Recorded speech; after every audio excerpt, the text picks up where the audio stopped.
देवादिदेव विख्यात कैवल्य कमलापति श्री आदिनाथ भगवान ने की जय।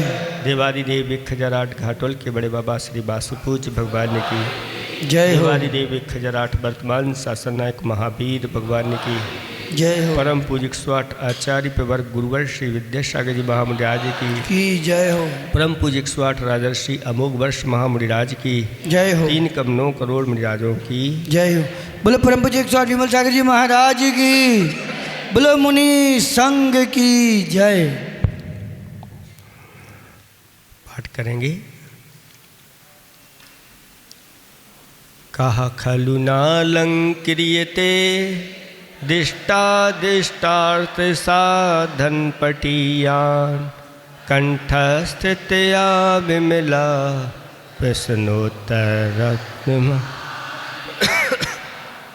भगवन की मुपादेयम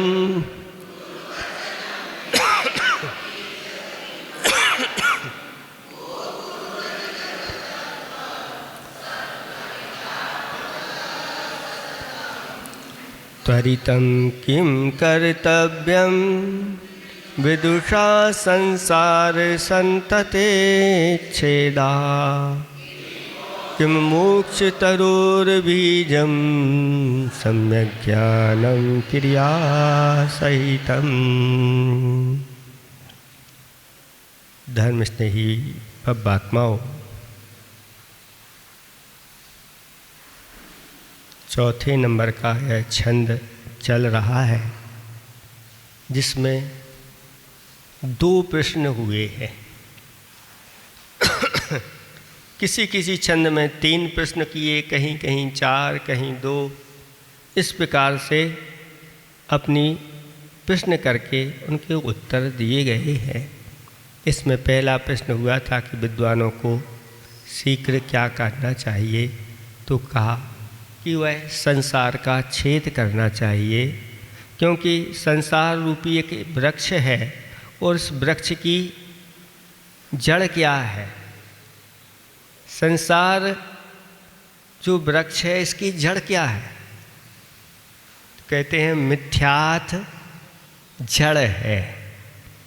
जब तक ये जड़ रहेगी तब तक यह संसार हरा भरा बना है। और जिसने जड़, इस मिथ्यात्व तो जड़ है, और इस वृक्ष पर पुष्प कौन से लगते हैं। संसार रूपी वृक्ष की जड़ मिथ्यात्व है, तो इस संसार रूपी वृक्ष पर कौन से पुष्प लगते हैं। जब मिथ्यात्व की जड़ है तो कहते हैं जन्म मरण रूपी पुष्प लगते हैं। जन्म हो गया, पुष्प गिर जाते हैं, खिर जाते हैं, मरण हो गया। तो जन्म और मरण आदि इसके पुष्प हैं। और फल क्या है, कहते हैं अनेक दुख ही उसके फल है। इसलिए इस संसार रूपी वृक्ष का अगर छेदन करना है तो सबसे पहले मिथ्यात्व का छेदन कर दो और सम्यक्त प्राप्त कर लो, तो बहुत जल्दी संसार का छेद हो जाता है। ऐसा आपके लिए सम्यक दर्शन के बारे में बता दिया गया। सम्यक दर्शन सराग सम्यक दर्शन भी होता है और वीतराग सम्यक दर्शन भी होता है। आप लोगों ने सुना होगा। सराग सम्यक दर्शन क्या कहलाता है, तो कहते हैं जब सच्चे देव शास्त्र गुरु के प्रति अनुराग होता है और ऐसा सम्यक दृष्टि, प्रसम, संवेग, अनुकंपा और आस्तिक्य गुण से युक्त उसकी जब प्रवृत्तियाँ होती हैं तो वह सम्यक दर्शन सराग सम्यक दर्शन माना जाता है। वीतराग सम्यक दर्शन क्या होता है, क्या हम लोगों को वीतराग, आप लोगों को वीतराग हो सकता है, तो कहते नहीं, वीतराग सम्यक दर्शन तो राग रहित सम्यक दर्शन का नाम वीतराग सम्यक दर्शन है। जहाँ बुद्धिपूर्वक भी राग नहीं किया जाता, ऐसे सम्यक दर्शन को यह वीतरागी मुनियों को ही होता है, क्योंकि यह वीतराग चारित्र का अविनाभावी है। वीतराग चारित्र के बिना वीतराग यह सम्यक दर्शन नहीं होता। इसलिए आचार्य भगवान कहते हैं, जब ऐसे कोई मुनिराज शुद्ध आत्म तत्व में लीन हो जाते हैं, यहाँ किसी पर वस्तुओं से राग आदि नहीं होता, ऐसा वह वीतराग सम्यक्त कहलाता है। और निश्चय व्यवहार भी सम्यक दर्शन के दो भेद आचार्य भगवंतों ने बताए हैं। व्यवहार सम्यक दर्शन तो आपको बता दिया कि वीतराग सच्चे देव सद्गुरु पर जो एक निष्ठ श्रद्धा और भक्ति हमारी होती है, वह सब व्यवहार सम्यक दर्शन है। लेकिन निश्चय सम्यक दर्शन में तो मात्र आत्म प्रतीति होती है और इसके अलावा कुछ नहीं होता। इस प्रकार से सम्यक दर्शन के दो भेद भी पाए जाते हैं और निसर्गज अधिगमस के माध्यम से भी दो भेद पाए जाते हैं। और उपशम, क्षयोपशम और क्षायक की अपेक्षा से 3 प्रकार का यह सम्यक दर्शन होता है, जिसके बारे में हम आपको बता चुके हैं। तो कहीं कहीं शास्त्रों में 10 प्रकार का भी सम्यक दर्शन होता है। 10 प्रकार का भी थोड़ा सा संक्षेप से बता करके फिर आगे की यात्रा प्रारंभ करेंगे कि 10 प्रकार का कैसा होता है। तो सबसे पहले आज्ञा सम्यक्त कहा गया है। पढ़ा लिखा व्यक्ति भी नहीं है तो भी सम्यक दर्शन प्राप्त कर सकता है। कैसे? तो सूक्ष्म जनोदितम तत्वम हेतुर्भिर्नैव हन्यते आज्ञा सिद्धम तु तदग्राह्यम नान्यथा वादनो जिना। ऐसी जब उसकी श्रद्धा हो जाती है सच्चे देव शास्त्र गुरु के प्रति, और वह कहता है कि जो जिनेंद्र भगवान होते हैं अन्यथावादी नहीं होते, जो कहते हैं सत्य कहते हैं, और उन्होंने जो कहा है वो सूक्ष्म भी पदार्थ है, दिखाई भी नहीं देता, तो भी मुझे उनकी आज्ञा स्वीकार है। और ऐसी आज्ञा को वह अंतर्मुख तक स्वीकार कर लेता है तो उसके अंदर सम्यक दर्शन की उपलब्धि हो जाती है। ये कहलाता है आज्ञा सम्यक्त। दूसरे नंबर का मार्ग सम्यक्त होता है। मार्ग सम्यक्त क्या है? मार्ग को देख करके, मार्ग क्या है? मोक्ष मार्ग होता है। मोक्ष मार्ग यह रत्नात्रय रूप हुआ करता है। ऐसे इस रत्नात्रय मार्ग का वर्णन सुन करके अथवा ऐसे मोक्ष मार्ग का पर जो चल रहे हैं उनको उनकी चर्या आदि देख करके और उसको जो सम्यक दर्शन की प्राप्ति होती है उसको बोलते हैं मार्ग सम्यक दर्शन। इसके बाद तीसरे नंबर का उपदेश सम्यक्त होता है। पुराण पुरुषों का जब चरित्र आदि का वर्णन किया जाता है उसको सुनकर के जो सम्यक दर्शन होता है उसको उपदेश सम्यक्त कहा गया। चौथे नंबर पर सूत्र नाम का सम्यक्त होता है। सूत्र में मुनियों के चरित्र निरूपक शास्त्रों के श्रवण से, जैसे कोई मूलाचार आदि पढ़ रहा है और उसको पढ़ते पढ़ते सम्यक दर्शन की प्राप्ति हो जाती है। 5वें नंबर का बीज सम्यक्त है। बीज पदों के श्रवण से उत्पन्न श्रद्धा। अब बीज पद तो मतलब एक कोई मान लो श्लोक दे दिया, वह बीज रूप में श्लोक था और उसको पढ़ करके सुन करके और चित्त में धारण करके और सम्यक दर्शन प्राप्त कर लिया।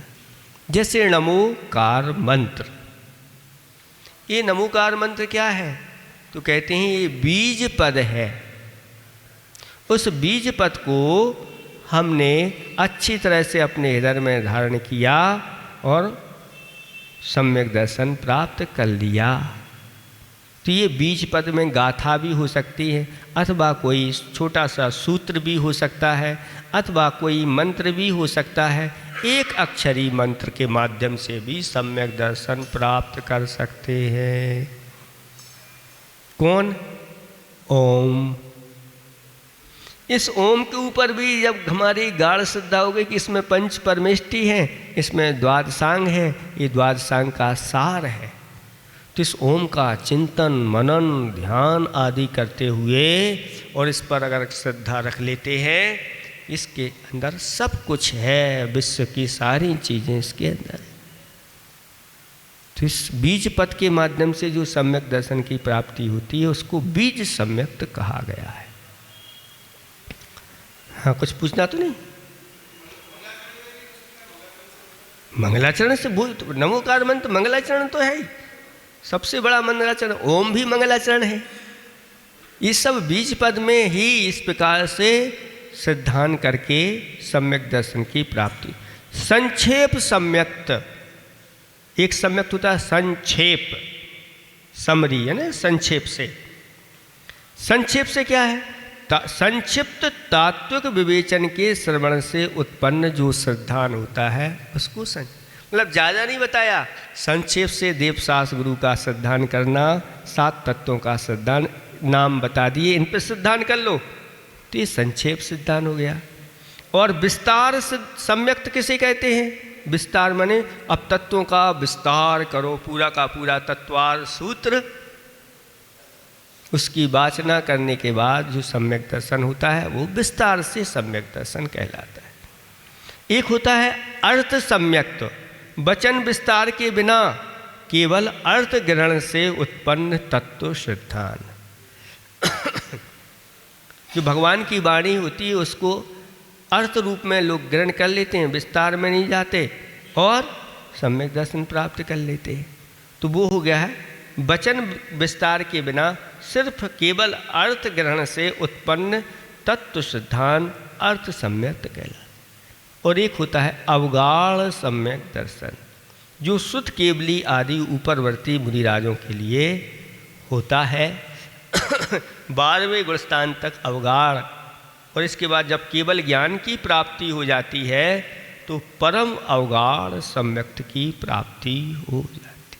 उस सम्यक दर्शन को परम अवगाढ़ कहा। यानी सम्यक दर्शन किसी को चौथे गुणस्थान में छायक सम्यक दर्शन हो गया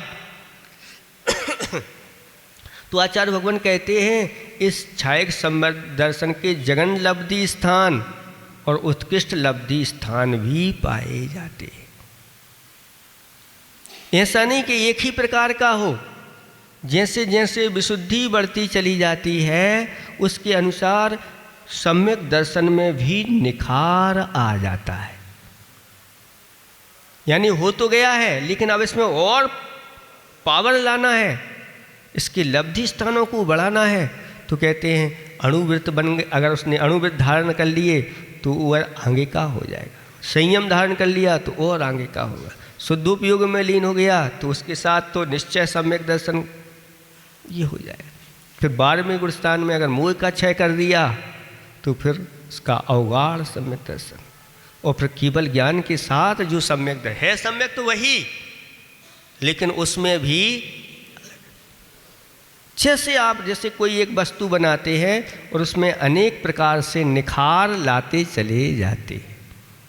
आपने वेदी बनाई तो पहले मंदिर का जो गर्भालय बनाया वो तो आपने ईंट चूना से बना दिया, अब उसके अंदर वेदी बनाई तो मार्बल लगा करके और निखार ला दिया, अब उसमें भी मार्बल में भी आपने उसमें रजत लगवा दिया तो और निखार आ गया, अब रजत के बाद उसमें भी सोने से उसका और निखार ला दिया, अब सोने के बाद अगर उसमें रत्न लगवाते हैं वेदी वही है, वही स्थान है, लेकिन इस प्रकार के संयोग के कारण से ऐसे ही निखार आ जाते, ऐसे ही अपने जीवन में भी निखार आते हैं।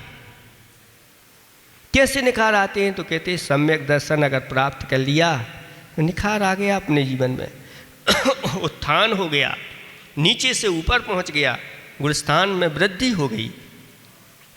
और फिर अगर अणुवृत्त धारण करता है तो और जीवन में निखार आता है, 5म गुणस्थान वृद्धि हो गया।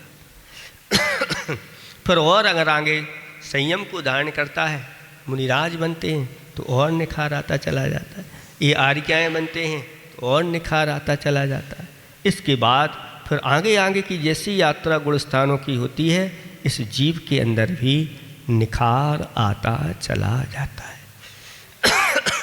ऐसा समझना चाहिए। इस तरह से अब और कुछ आप लोगों को पूछना हो तो पूछ सकते हैं, नहीं तो अगला प्रश्न आने वाला है। बीज, पीठ नहीं, बीज सम्यक दर्शन, यानी बीज पदों को ग्रहण करके। बीज पद का अर्थ होता है कोई एक सूत्र लिख लिया, एक कोई पंक्ति ले ली, या एक कोई श्लोक ले लिया, या कोई एक बीज के रूप में कोई मंत्र ले लिया, उसके माध्यम से सम्यक दर्शन की प्राप्ति हो जाती है, ऐसा जानना चाहिए। हाँ, वैसे अगर देखा जाए तो जहाँ तक राग विद्यमान है वहाँ तक नहीं मानते, लेकिन फिर भी किसी अपेक्षा से मानना चाहें तो मान भी लेते हैं कि जो शुद्धोपयोग में किसी प्रकार से राग नहीं कर रहे हैं उस अपेक्षा से उनको मान लेते हैं। लेकिन वास्तव में वीतराग सम्यक तो राग का जहाँ पूर्ण अभाव हो गया है वहाँ से मानते हैं। ठीक है, और किसी का कोई सम्यक दर्शन संबंधी प्रश्न? आगे चलें। किम मोक्ष तरोह बीजम, अब पूछा जा रहा है कि मोक्ष रूपी तरो आने वृक्ष है, उसका बीजम किम, बीज क्या है? अभी संसार वृक्ष का जड़ बताई थी, अब यहाँ पर पूछा जा रहा है मोक्ष रूपी वृक्ष जो है उसका बीज क्या है? तो उत्तर दिया जा रहा है सम्यक ज्ञानम, वह सम्यक ज्ञान उसका बीज। लेकिन सम्यक ज्ञान अकेला नहीं, क्रिया सहितम, जो ज्ञान सम्यक ज्ञान क्रिया से सहित है वह ज्ञान ही मोक्ष का बीज बनता है। इसका अर्थ हो गया कि सम्यक ज्ञान कहा तो सम्यक दर्शन तो है ही, क्योंकि पहले बता के आए हैं, और सम्यक दर्शन होते ही ज्ञान भी सम्यक हो जाता है। युगपद होते हूँ प्रकाश दीपकते हुए, ये एक साथ होते हैं। जैसे गौतम इंद्रभूति जो अनेक वेद पुराणों के ज्ञाता थे, लेकिन उनके पास सम्यक दर्शन नहीं था। लेकिन जैसे ही भगवान के सामने पहुँचते हैं तो उनको जब सम्यक दर्शन की उत्पत्ति होती है तो उनका सारा का सारा ज्ञान अब वो सम्यक ज्ञान हो जाता है।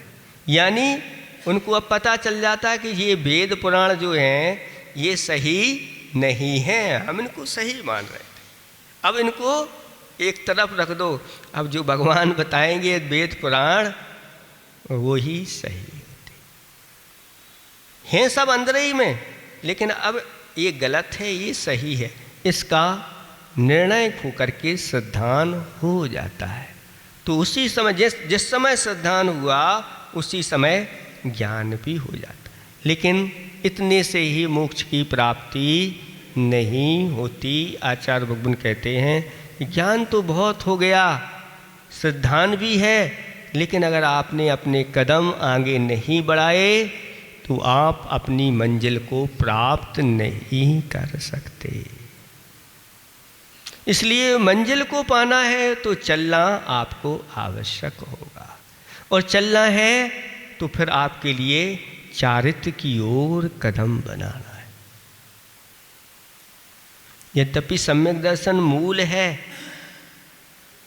लेकिन मूल होते हुए भी वह चूल तक यानी चोटी तक पहुंचाने में कारण तो है, लेकिन अकेला अगर चारित्र नहीं है तो नहीं पहुंचा सकता। ज्ञान भी है, दर्शन भी है, अगर चारित्र नहीं है तो तो कहते हैं कि मोक्ष की प्राप्ति नहीं होगी।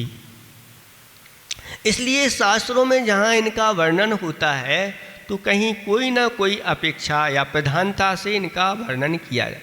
कहीं सम्यक्त की प्रधानता होती है तो सम्यक्त को ही सब कुछ कह दिया जाता है। कहीं ज्ञान की प्रधानता रहती है तो ज्ञान ही सब कुछ है, उसी से ही मोक्ष होता है।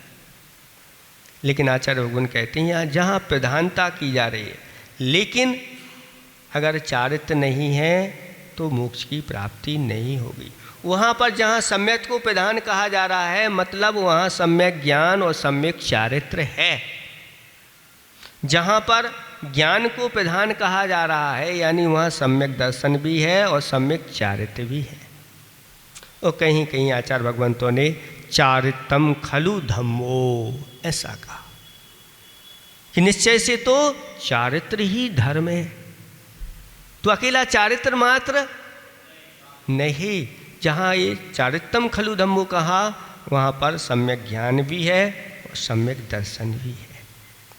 ये तीनों चीज़ें हो जाती हैं तब आचार्य भगवान कहते हैं ये रत्नात्रय मोक्ष का बीज है।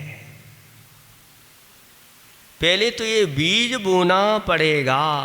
जब भी मोक्ष होगा तो रत्नात्रय अंगीकार करना पड़ेगा, अंदर से भी और बाहर से। ऐसे नहीं बाहर से तो दिखने में आ जाए लेकिन भीतर से नहीं हो तो भी कितनी भी साधना कर लो, कहते हैं कि नहीं वह नहीं होगा। लेकिन जब भीतर से यह रत्नात्र प्रकट होता है और बाहर से भी द्रव्यलिंग होता है तो कहते हैं अब ये बीज पड़ गया है। और ऐसे भावलिंग के साथ ज़्यादा संसार में भावलिंग धारण नहीं किए जाते।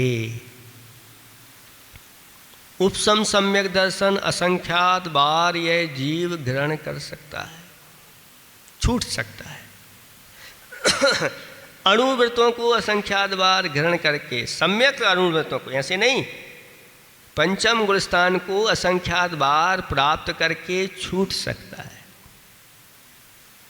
लेकिन आचार्य भगवान अनंतानुबंधी की भी संयोजना भी असंख्यात बार कर सकता है। चौपसम सम्यक दर्शन भी असंख्यात बार ग्रहण करके छूट सकता है। लेकिन भावलिंग ज़्यादा से ज़्यादा 32 बार, बस इससे ज़्यादा नहीं। भावलिंग कितने बार? 32 बार। अधिक से अधिक बताई गई। वैसे तो बहुत जल्दी ही काम होता है, 2 4 10 8 7 8 भाव के अंदर ही वह काम उनका हो जाता है।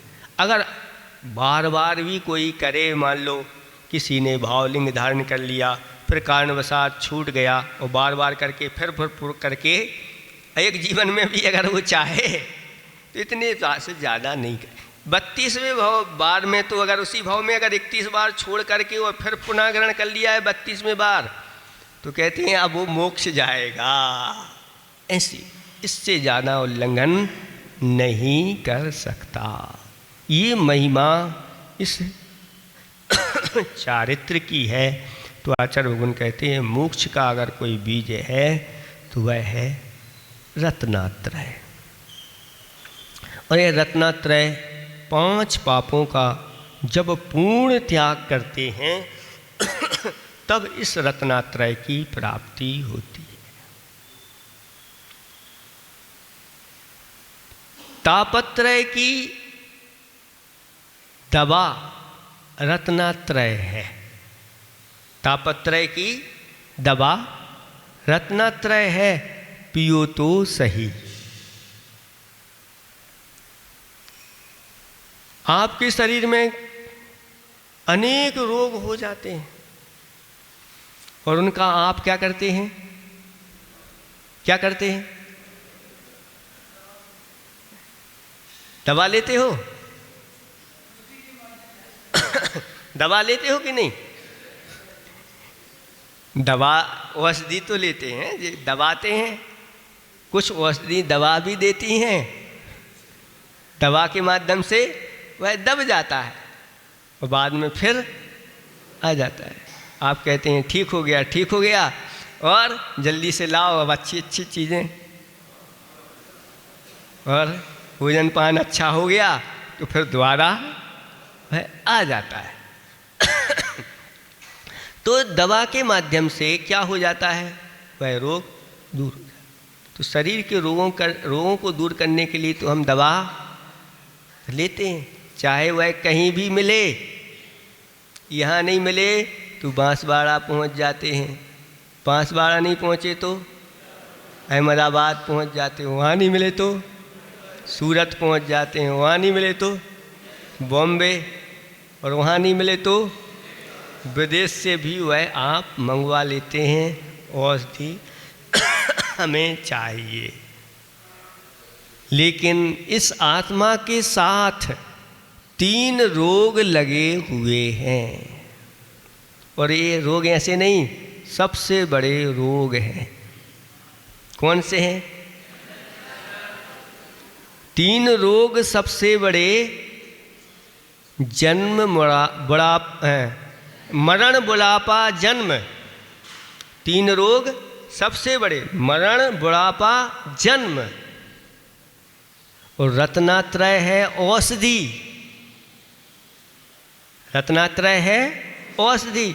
मत हो खेद खिन्न, खेद खिन्न होने की जरूरत नहीं है, इसकी औषधि रत्नात्रय है। उस रत्नात्रय रूपी औषधि को जो ग्रहण कर लेता है उसके लिए बाह्य औषधियों की आवश्यकता है। सनत कुमार चक्रवर्ती की कथा आती है कि सनत कुमार चक्रवर्ती कैसे थे, कामदेव के समान उनका रूप था। कहीं कहीं कामदेव में भी उनका नाम आता है, हो सकता है। और कामदेव के समान सुंदर रूप को धारण करने वाले चक्रवर्ती, उनके रूप की प्रशंसा मनुष्य लोक में नहीं, स्वर्ग लोक में चर्चा उनकी चल रही। ऐसे रूप को धारण, उनके समान किसी का और दूसरे का रूप नहीं। और देवलोग भी उस रूप को देखने के लिए आ गए। और यह क्या, व्यायामशाला में थे, और रूप को देख करके क्या रूप है, जैसा कहा वैसा ही। तो सुनते हैं कि चक्रवर्ती कहते हैं, अभी क्या, अभी तो हमने 16 श्रृंगार नहीं की, अभी पूरे श्रृंगारों के साथ तो हमें युक्त होने दो। ऐसा बताते हैं कि भोग भूमि में जो स्त्री और पुरुष होते हैं उनमें श्रृंगार बताए, स्त्रियों के 14 श्रृंगार और पुरुषों के 16 श्रृंगार। 2 श्रृंगार ज़्यादा, वैसे तो यहाँ प्रचलन में ऐसे ही चलता है कि स्त्रियों के 16 और पुरुषों के तो देखने में नहीं आते।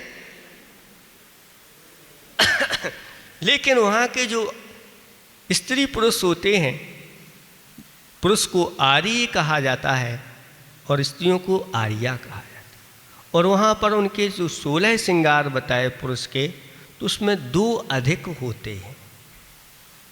वो 2 अधिक क्या होते हैं, वो जो स्त्रियों के पास नहीं होते।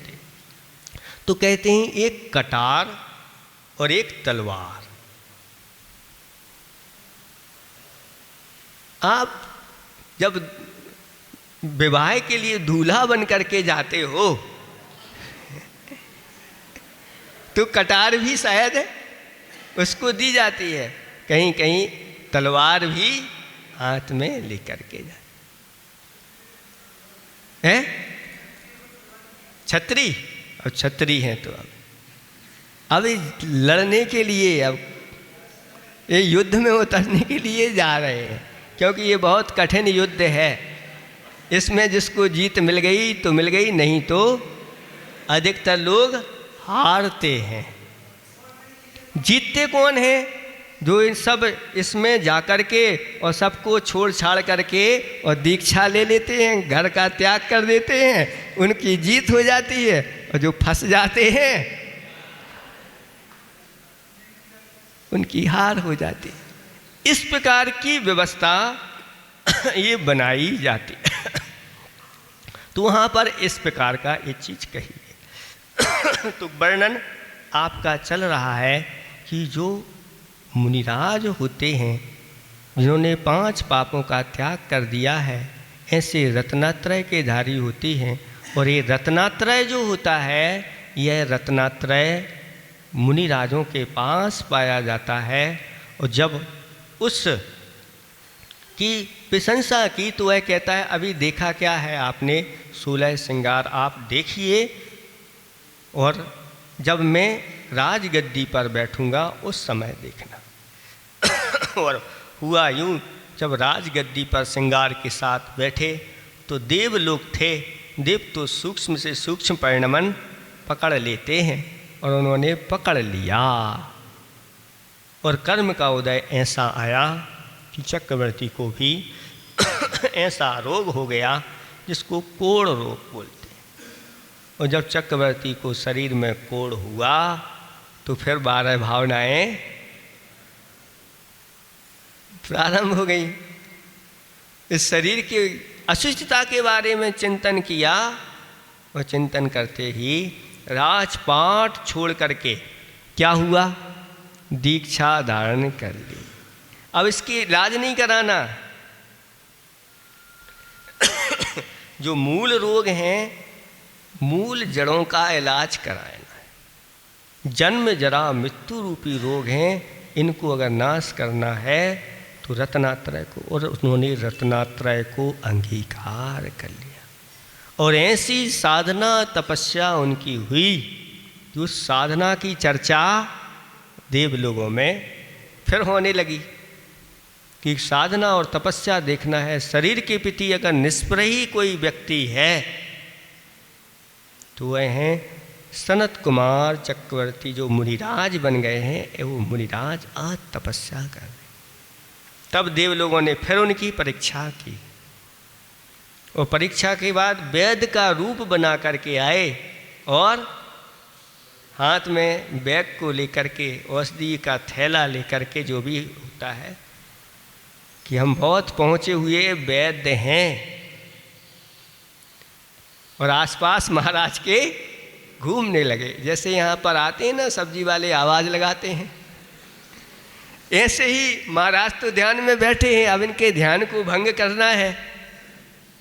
तो इस प्रकार की आवाज़ लगाते हुए कि मैं उत्तम क्वालिटी का वैद्य हूँ, जिसको अपना जो भी रोग है दूर करवाना हो, रामबाण औषधि हमारे पास है। इस प्रकार से आज घूमने लगे कि महाराज तो थोड़े बाहर आएंगे। और जब महाराज थोड़े से बाहर आए और नमोस्तु करके बैठ गए और अपनी बात बताने लगे, ऐसे ऐसे ऐसे, तो महाराज कहते हैं ये शरीर के रोग हैं। आत्मा के साथ लगे हुए ऐसे 3 रोग हैं जो बहुत बड़े रोग कहलाते हैं, अनादिकाल से लगे हुए हैं। मुझे भी इलाज करवाना है, आप लोग कर सकते हो क्या? मुझे 3 रोग लगे हुए हैं, जन्म जरा और मृत्यु। इनसे अगर छुटकारा दिला दो तो सही वैद्य हो, नहीं तो भागो यहाँ से।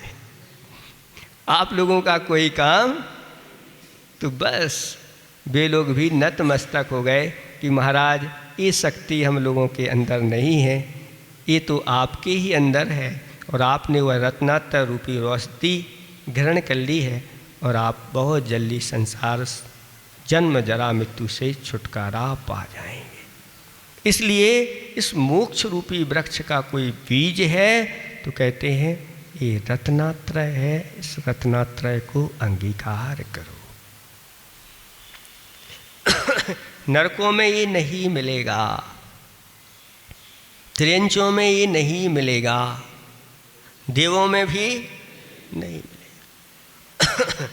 मनुष्यों में ही इस प्रकार की यह योग्यता रहती है। और मनुष्यों में भी भोग भूमि के मनुष्यों को नहीं मिलेगा, कर्म भूमि के मनुष्यों को ही ये मिलेगा। और कर्म भूमि में भी जो मलेच्छ खंड में रह रहे हैं उनको नहीं मिलेगा। हाँ, मलेच्छ खंड का त्याग कर दें तो आर्यों की संगति में आ जाएं, ये बात अलग है, लेकिन मलेच्छ खंडों में तो ये नहीं आर्य खंड चाहिए। आर्य खंड में भी कहते हैं कि उत्तम कुल चाहिए, उत्तम कुल वालों को मिलेगा, सबको नहीं, बहुत दुर्लभ है ऐसा है।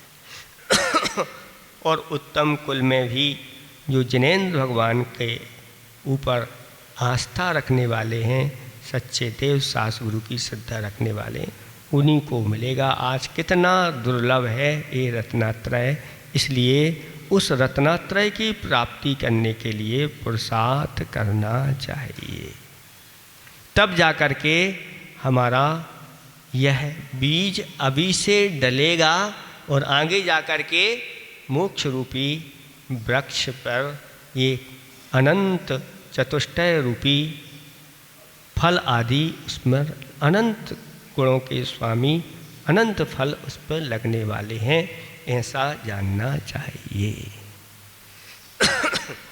अब महाराज रत्नात्रय को तो हम अंगीकार नहीं कर पा रहे हैं, तो कोई और ऑप्शन बताइए जो हम घर में रह कर के अच्छी तरह से कर सकें।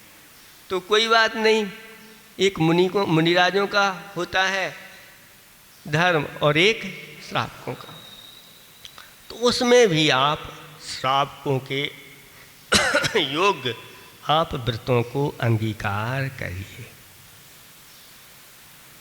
उसमें भी शुरुआत कहाँ से हो, अगर अभी शुरुआत नहीं हुई है तो कहते हैं सबसे पहले आप अष्टमूल गुणों को धारण करिए। ये मूल है यानी जड़ है, आगे व्रतों को प्राप्त करने की कोई जड़ है तो वह है मूल गुण। ऐसे मूल गुण जिसके अंदर आ जाते हैं तो फिर आगे की यात्रा उसकी प्रारंभ हो जाती, फिर दिक्कत उसको नहीं जाती। उन मूल गुणों में क्या क्या करना, तो कहते हैं कि अनेक प्रकार से बताए गए हैं, कहीं कहीं मद्य मांस मधु और 5 उदंबर फलों का त्याग करना। तो ये तो उनको बताए जाते हैं जिनका ये जीवन इसी में निकल रहा है। ऐसे कोई मान लो आदिवासी लोग हैं जो मद्य मांस मधु का सेवन करते हैं, 5 उदंबर फलों का सेवन करते हैं, इन्हीं के साथ उनका निकलता है, तो उनसे कहते हैं भैया इनका त्याग कर दो, यही आपके अंदर धर्म की शुरुआत हो जाएगी। अब लेकिन आप ये सब चीज़ें करते ही नहीं, तो आपके लिए बताया कि आप फिर मद्य मांस मधु ये 3 और 5 उदंबर फल 4 और जीव दया पालन करना 5, रात्रि में भोजन का त्याग करना 6 और प्रतिदिन जिनेंद्र भगवान सच्चे देव सद्गुरु आदि के दर्शन करना, देव दर्शन 7 और छना हुआ पानी पीना। ये छना हुआ पानी नहीं, उसमें जल गालन करना, ऐसा आया। छना हुआ पानी तो हम फिर किसी का भी पी लें, इसलिए व्यवस्था आई है कि जल गालन, जल गालन का अर्थ होता है कि जो जीव हैं उनकी रक्षा करके उसी स्थान पर पहुंचा देना या उसी में पहुंचा देने का नाम है। वो पानी छानने की विधि क्या है, जिससे सूर्य का बिंब ना दिख सके, ऐसे अत्यंत गाढ़े वस्त्र को सिंगल से नहीं दोहरा करके जल छानना चाहिए। पहले वस्त्र की परीक्षा करिए। आप थैली तो लगा देते हैं, लेकिन थैली में कितने बड़े बड़े छेद हैं वो आप देख लीजिए। जब उस वस्त्र को सिला जाता है तब उसमें छेद हो जाते हैं, तभी उसमें धागा जाता है। तो वो छिद्र कितने छिद्र से युक्त है वो थैली पहले देख लो, फिर उसको लगाओ। इस प्रकार की व्यवस्था चलती है। आचार्य भगवंत का एक संस्मरण याद आ रहा है कि आचार्य भगवंत जब राजस्थान से बुंदेलखंड की ओर विहार करके पहुँचे और एक ग्राम पड़ा जिसका नाम तालबेहट था। कौन सा ग्राम? तालबेहट। और वहाँ एक व्यक्ति, एक लड़का, युवा, जल भर रहा था कुएं से। और कैसे भर रहा था? नीचे एक कोपर रखा हुआ था, उस कोपर में बर्तन रखा हुआ था और कड़े वाली बाल्टी से खींच करके जल भर रहा था।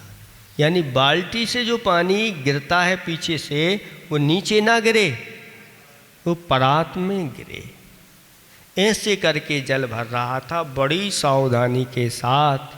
तो आचार्य भगवंत ने जब देखा कि इस बुंदेलखंड में ऐसे विवेकी लोग हैं, तो हमारी चर्या बहुत अच्छी बुंदेलखंड में पलेगी। और फिर गुरु महाराज बुंदेलखंड गए तो फिर वहीं के ऐसा विवेक के साथ पानी छान करके जो पीते हैं उनके ही ये मूल गुण पालन करते। अब मूल गुण पालन हो नहीं और हम वृत्ति बन गए, तो कहते हैं मूल की रक्षा करना पहले जरूरी है। उसको आप बन गए बहुत अच्छा है, वृत्ति बन गए, मना नहीं, लेकिन अब जहाँ गलतियाँ हैं उनको आप सुधार और बढ़िया आपका काम हो जाएगा और निखार आता चला इसलिए आचार्य भगवान कहते हैं कि ये मूल गुण हैं, इनके बिना आगे की यात्रा नहीं। इनको कोई पालन ना करे और आगे जा कर के अणुवृत्त आदि ले ले, इनका पालन नहीं करे, तो कहते हैं नहीं, वह नहीं, मूल के बिना आगे की यात्रा नहीं होती। प्रतिमाओं के बारे में भी ऐसा ही कहा गया है कि पहली प्रतिमा अगर किसी की नहीं है और वह दूसरी ले लेता है तो मान्य नहीं है। अधर्म में नहीं, नीचे से ही सीढ़ी जुड़ना चाहिए। पहली सीढ़ी होगी तो दूसरी होगी, दूसरी होगी तो तीसरी होगी। नहीं, हम बाकी की 6 पालन नहीं करेंगे, हमने तो ब्रह्मचर्य व्रत ले लिया है, इसलिए हम 7 प्रतिमा हमारी हो गई। तो ब्रह्मचारी व्रत लेने इस मात्र से 7 प्रतिमाएँ नहीं होती। एक क्रम क्रम से इन प्रतिमाओं का पालन करना होता है, तब जाकर के ऐसी स्थिति बनती है।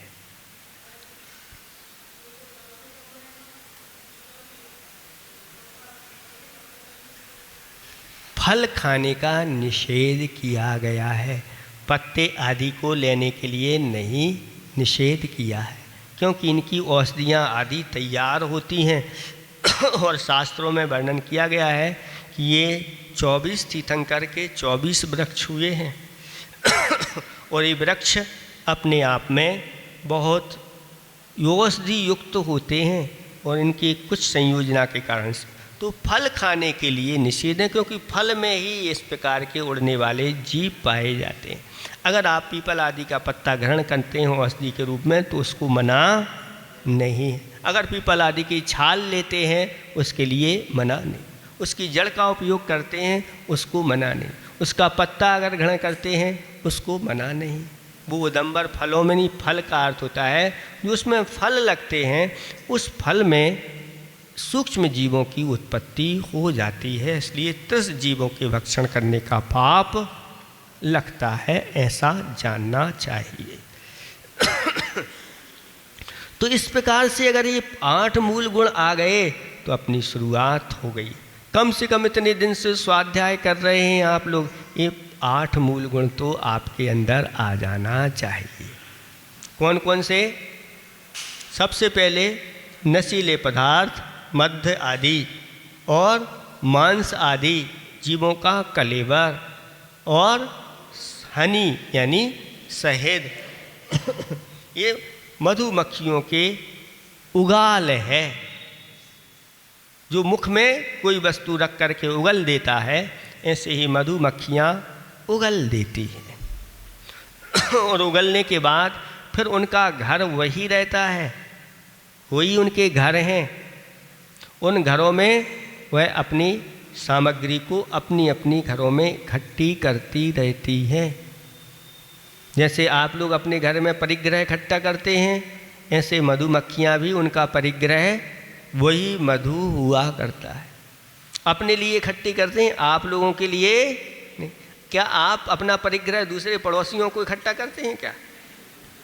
ऐसे ही मधुमक्खियाँ भी अपने लिए वह शहद इकट्ठी करती हैं और वहीं पर उनको रहना होता है, कहीं दूसरा उनका कहीं रहने का घर नहीं। तो 1 नंबर 2 नंबर की व्यवस्था भी सब उसी में व्यवस्था है और छोटे छोटे कीटाणु भी उसमें हो जाते हैं।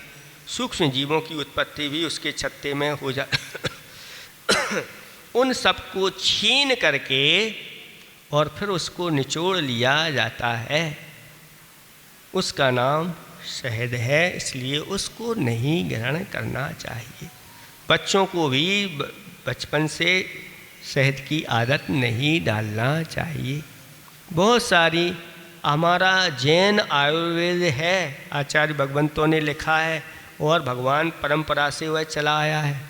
उसमें कहीं भी मद्य मांस मधु का वर्णन आपको नहीं मिलेगा। अन्य लोगों ने इस ग्रंथों को ग्रहण करके उसमें बहुत सारी मिलावट की, अथवा ये दूषित जो होते हैं आयुर्वेद शास्त्र वो कहलाते हैं। अनेक प्रकार के बताए। सम्यक आयुर्वेद तो जहाँ पर किसी जीव को घात ना करके और अवक्ष पदार्थ ना डाल करके वक्ष पदार्थों को डाल करके औषधियाँ तैयार की जाती हैं, वो सही सही कहलाती है। तो इस प्रकार से इनका सेवन नहीं करना। 5 उदंबर फलों का सेवन नहीं करना। 5 उदंबर के साथ साथ वर्तमान में अब इस प्रकार की चीज़ें तो हमने त्याग कर दी, लेकिन कुछ चीज़ें ऐसी होती हैं जिनमें ये वस्तुएं डली हुई हैं। मांस का तो त्याग कर दिया, लेकिन उनमें मांस डला हुआ है। आज पिज्ज़ा आता है, बताते हैं उसमें एक परत उसकी रहती है गो मांस की। चीज़ डलती है, चीज़ गाय से प्राप्त होती है। ऐसा वो पिज्ज़ा बहुत प्रचलन में चल रहा है, लोग घर घर मंगा करके और खाते हैं, उसमें एक परत। ऐसे ही कुछ ऐसी चीज़ें होती हैं जो सूअर के चर्बी में तलाई जाती हैं, उनमें लिखा भी रहता है इसमें फैट डला हुआ, पिग फैट डला हुआ है। ऐसे भी एक दृश्य देखा वीडियो कि बड़ी बड़ी ऐसी जो हैं मशीनें लगी हुई हैं, उन मशीनों में तैयार हो रहे हैं जीवित सूअर के बच्चों को, मुलायम मुलायम उनको डाला जा रहा है उस मशीन में, और उसका सबका फैट बन करके आ रहा है, लिक्विड हो करके आ रहा है। जीवित सूअर को कटर में डाल दिया, उनका सब पूरा फैट तैयार हुआ। उधर से एक आटे का फैट आ रहा है और दोनों मिक्स हो करके उसमें से आपके लिए तैयार हो करके खाने की वस्तुएं आ रही। ये पैक्टों में क्या है कह नहीं सकते। आप जिह्वा इंद्री का विषय बना करके सेवन कर रहे हैं, लेकिन इस किसमें तलाए गए हैं। सूअर की चर्बी जो होती है उस चर्बी में वस्तुएं तलाई जाती हैं तो खराब नहीं होती, बताते लंबे समय तक चलती। ऐसी ही बहुत सारी चीज़ें हैं, किन किन के नाम आप पढ़ लेना पुस्तकों में, सबके दिए हुए। ये सब चीज़ें अगर आप स्वयं खा रहे हैं, बच्चों को भी तुरंत पैसे दे देते हैं और बच्चे लेकर के एक बार उनके मुख में वो चीज़ लग जाती है। कुछ ऐसे एसेंस होते हैं, ऐसी चीज़ें जो उस वस्तु में डालते हैं, तो वो जो एक बार खा लेगा दूसरी बार ज़रूर उसको लेगा, और दूसरी बार अगर लेगा तो तीसरी बार भी उसको इस प्रकार की जिह्वा इंद्री का विषय बन जाता है वो ऐसी वस्तु डालने से कि व्यक्ति के एक बार मुख में लग गई तो छूटता नहीं। इसलिए बहुत सावधानी पूर्वक इन चीज़ें ये घर में अपने ना आए, बच्चे भी इनको घृणा करें, उनको समझा बुझा करके कि अगर एक बार ये चीज़ लग गई अपने मुख पे तो फिर दुर्गति के पात्र हो जाएंगे। क्योंकि एक एक इंद्री के वशीभूत होकर के जीवों की दशा क्या होती है, फिर जो पंच इंद्री के वशीभूत हो गए उनकी दशा ऐसी। तो इस स्थानों को आप चुनिए जिससे अपनी धर्म का पालन हो सके।